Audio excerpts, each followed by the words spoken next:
Salut, comment ça va? Aujourd'hui on se retrouve dans une nouvelle vidéo du mois de décembre et je vais vous parler un peu de la pellicule bobinée par Nation Photo qui est la Kodak Vision 3 500T.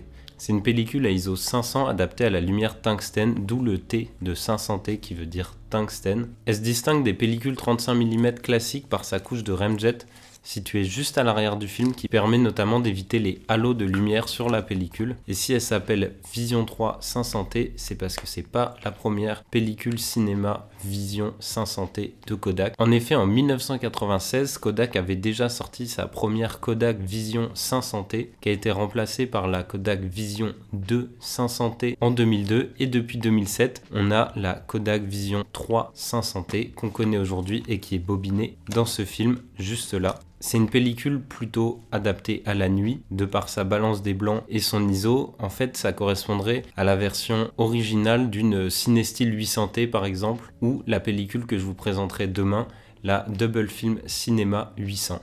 Bon, moi je la connais cette pellicule, mais on va quand même aller la shooter ensemble et je vais vous montrer un peu ce que ça donne. Allez, c'est parti!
Bon, vu comme je me suis fait tremper pour aller les faire, j'espère que ces quelques photos t'auront plu. J'ai décidé de sortir de nuit sous la pluie pour faire des photos. J'avais encore jamais vraiment fait de photos de nuit en ville quand il pleut. C'était assez inspirant mais pas forcément évident de composer. J'ai essayé de composer notamment avec les reflets des lumières sur le sol. Mais le problème c'est que la Kodak Vision 3 500T c'est une pellicule sensible mais pas très sensible. Ce qui fait que j'ai pas mal de photos sous-exposées. Mais au moins ça permet de voir que cette pellicule elle a vraiment une grande latitude d'exposition parce que même les photos vraiment sous-exposées sont encore utilisables et ça fait vraiment plaisir. C'est une des caractéristiques principales des Kodak Vision 3, que ce soit la 50D, 250D, 500T et j'en oublie d'autres, c'est d'avoir une très grande latitude d'exposition, donc de pouvoir avoir des hautes lumières très lumineuses et des basses lumières très sombres sans être pour autant cramé dans les hautes lumières ou bouché dans les ombres. C'est une pellicule qui est plutôt adaptée à être retravaillée d'ailleurs après dans Lightroom par exemple, parce que c'est une pellicule qui est assez plate et c'est ça qui permet d'ailleurs d'avoir cette très grande latitude d'exposition. Contrairement à de la Cinestill 800T par exemple, on n'a pas des gros halos lumineux rouges autour des hautes lumières et ça c'est parce qu'il y a encore la couche anti-halo à l'arrière de la pellicule qui empêche ça et ça fait de cette pellicule une pellicule très précise même de nuit et ça c'est vraiment agréable. Bon, j'espère que cette courte vidéo sur la Kodak Vision 3 500T t'aura plu. Si c'est le cas, n'hésite pas à me le dire en commentaire, oublie pas de t'abonner et surtout pense à mettre la cloche pour pas rater la prochaine vidéo.